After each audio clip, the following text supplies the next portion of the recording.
qui était en Jésus-Christ, lequel existant en forme de Dieu, n'a point regardé comme une fois arraché à être égal à Dieu.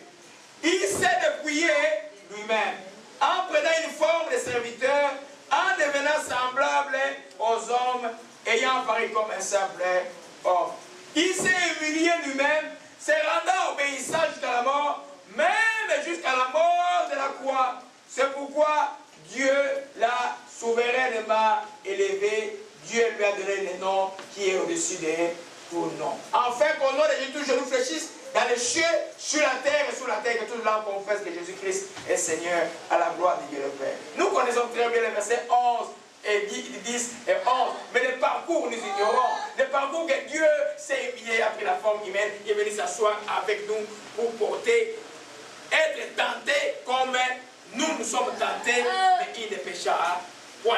C'est que moi j'ai mis le texte d'Hébreux chapitre 4. Il ne pécha point. C'est pour qu'il soit maintenant, il soit capable de nous sauver parfaitement. Il s'est assis avec l'homme. Dans les cieux là, le Père a créé l'homme. Mais il connaît l'homme, mais il ne s'est jamais assis dans le corps de l'homme. Le Saint-Esprit est là, il ne s'est jamais assis dans le corps de l'homme. Il vient seulement comme connexion entre nous et Dieu, il travaille avec nous. Mais Christ et Jésus a pris, s'est assis dans le corps de l'homme, la saleté du corps de l'homme. Amen. Amen. Pour nous sauver parfaitement. Amen. C'est une forme de preuve pour lui. Qu'elle ait quitté la gloire de Dieu, voyez bien sur lui. Alléluia. C'était une épreuve grave dans le chemin de la croix. La mort de la croix est une épreuve grave. Tout cela pour nous sauver parfaitement. C'est lui notre exemple. Et puis on va aller dans les exemples des autres 5 sur la Bible.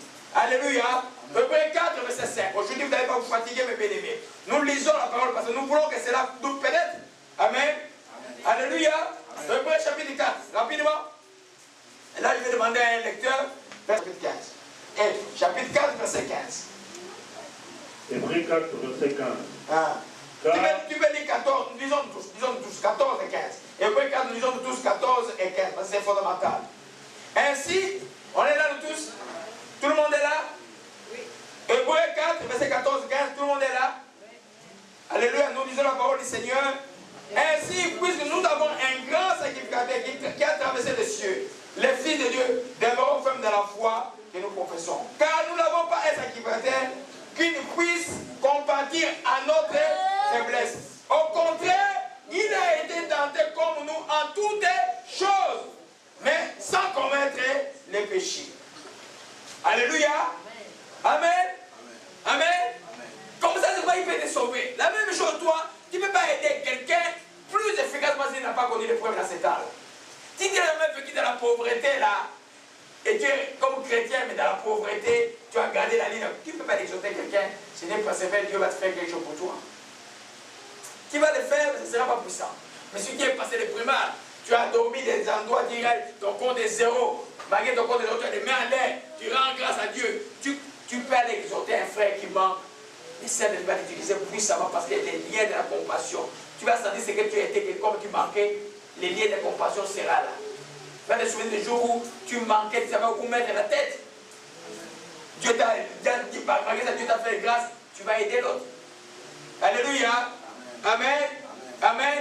Donc, c'est important, même surtout dans le domaine de la prophétie, pour ceux qui ont l'onction de prophétie. Il faut toujours jusqu'à ça, Dieu te met une compassion pour s'asseoir. Des fois, tu vas sentir comme tu es perdu.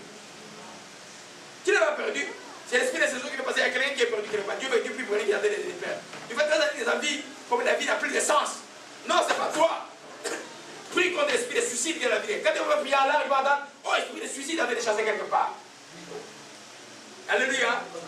Si vous cherchez l'onction de prophétie, les gens qui parlent d'intercesseur, un intercesseur nécessairement doit avoir une onction de prophétie. Parce que tu dois pouvoir sentir ce qui se passe dans l'esprit de la vie de l'autre. Alléluia. C'est ça, s'asseoir avec l'autre. Alors, on a l'exemple d'un prophète de la Bible, Ézéchiel. Alléluia. Amen. Ézéchiel. Oh, Roshimanaka Nashia.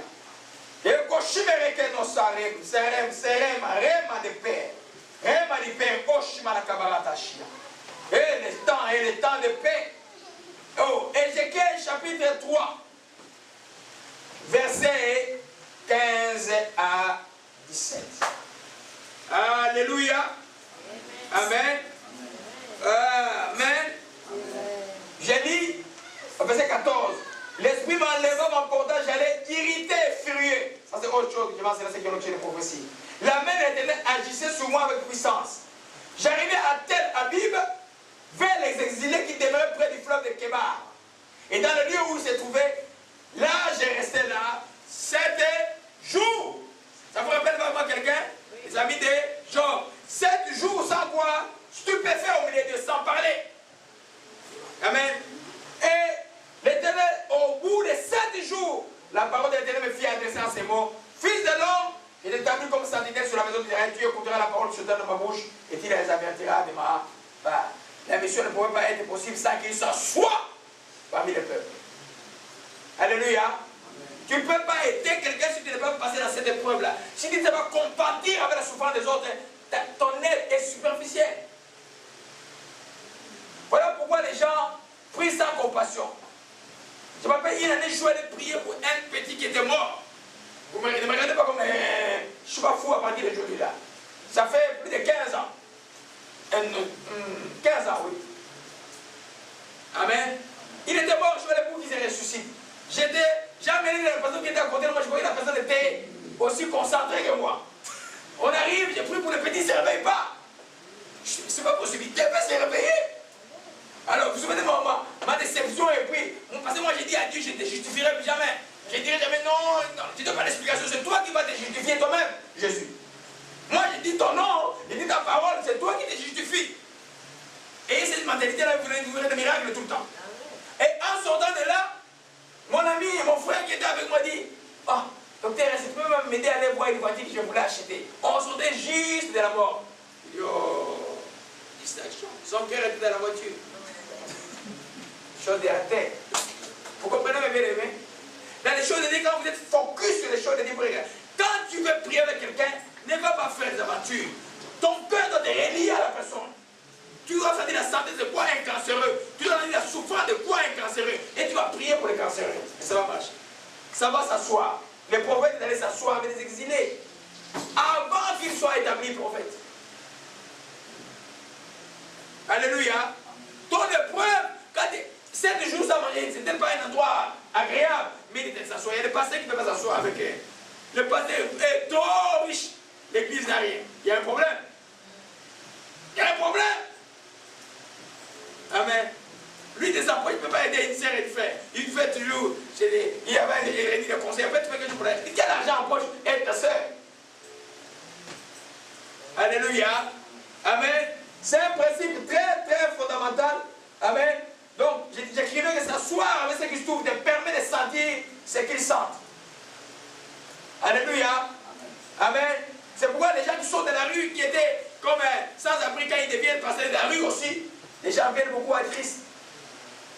Amen. C'est pas vrai qu'un quelqu'un qui était un sportif, il va amener d'autres sportifs à Christ. Amen. Quelqu'un qui était lié par des liens d'impudicité, quand il sort de là, il sait comment sortir une personne, une homme ou femme de l'impudicité, parce qu'il connaît ces choses-là. Alléluia. Amen. Amen. Amen. Oh, gloire à Jésus-Christ. Alléluia. On va terminer.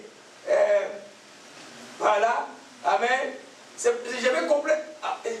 La vraie prière, c'est quelle qui est faite avec le cœur. Un cœur de compassion. Alors, dans Luc 7, verset 13 à 14, on termine par là. Oh, gloire à Jésus-Christ. Alléluia. Gloire à Jésus-Christ. On le chicane. Elle est sauvée, pardonnez, pardonnez, le pardon de la mort est brisé. Nous lisons toute l'histoire de la résurrection du fils de la veuve de Naïm. Alléluia. Lisons à partir du verset 12. Lorsqu'il fut sorti de la porte de la ville, on portait en terre un mort, fils unique de sa mère, qui était veuve. Il y avait avec elle beaucoup de gens de la ville. Le Seigneur, l'ayant vu, fut ému de compassion pour elle et lui dit, ne pleurez pas. Amen. Et s'approcha, toucha le cercueil, ce qui portait ses arrêts et dit, jeune homme, il te le dit, lève-toi. La mort s'est mis à parler. Jésus le rendit à sa mère. Plein de quoi? De compassion. La compassion est une dimension très importante de l'amour dans les services. Si tu n'as pas la compassion, parce que des fois, je peux voir que telle personne est rebelle, il ne m'écoute pas. Mais je vois la mort devant la personne. Mais la compassion ne fait que tu gênes encore pour la personne, ça veut dire. Tu vas dire par la personne est même arrogante. Mais tu fais quoi? Samuel a dit, malheur à moi, si je ne peux pas pour vous à cause de la compassion pour le peuple. C'était un prophète de compassion. Vous avez commencé à prier, vous avez pleuré pour Saul. Pour que Dieu rétablisse Saul. Dieu a dit, tais-toi, j'ai déjà déclaré Saul, ne pleure plus. Mais il a continué à pleurer. Alléluia. La compassion, quand vous le manquez, demandez-la par la prière. Vous devez sentir ce que vous sentez, ce que l'autre, la personne sur laquelle vous intervenez sent. Si vous l'avez déjà vécu, c'est mieux, ça vous permet d'aller mieux l'aider. Alléluia. Si tu as souffert beaucoup d'insomnie, que Dieu l'a délivré, tu peux aider quelqu'un qui dit je ne dors pas pendant une semaine. Parce que moi je ne connais pas ça. Moi quand je vais au lit, je dors bien. Quand je vais à midi, je dors. Quand je vais au lit, je dors. 40 minutes après, je dors. À moins que les Saint-Esprit, comme avant, il m'a donné un point de prière de 7h à 18h. Oh, vendredi, ce n'est pas bon. Alléluia. Amen. Alléluia. Amen. La compassion du Seigneur, on termine avec Jean 11, verset 35. C'est notre dernière référence. Amen. Jean 11, verset 35 dit que Jésus pleura. On dit que c'est le verset le plus court de la Bible, n'est-ce pas? Jésus pleura. Mais il pleura à cause de quoi? Il dit au verset 33, Jésus la voyant pleurer, elle et les Juifs qui étaient avec elle, frémit dans son esprit. Amen. Dans son cœur. Il fut tout ému. Il dit, où l'avait mis? Le Seigneur répondit, viens et vois. Et Jésus pleura.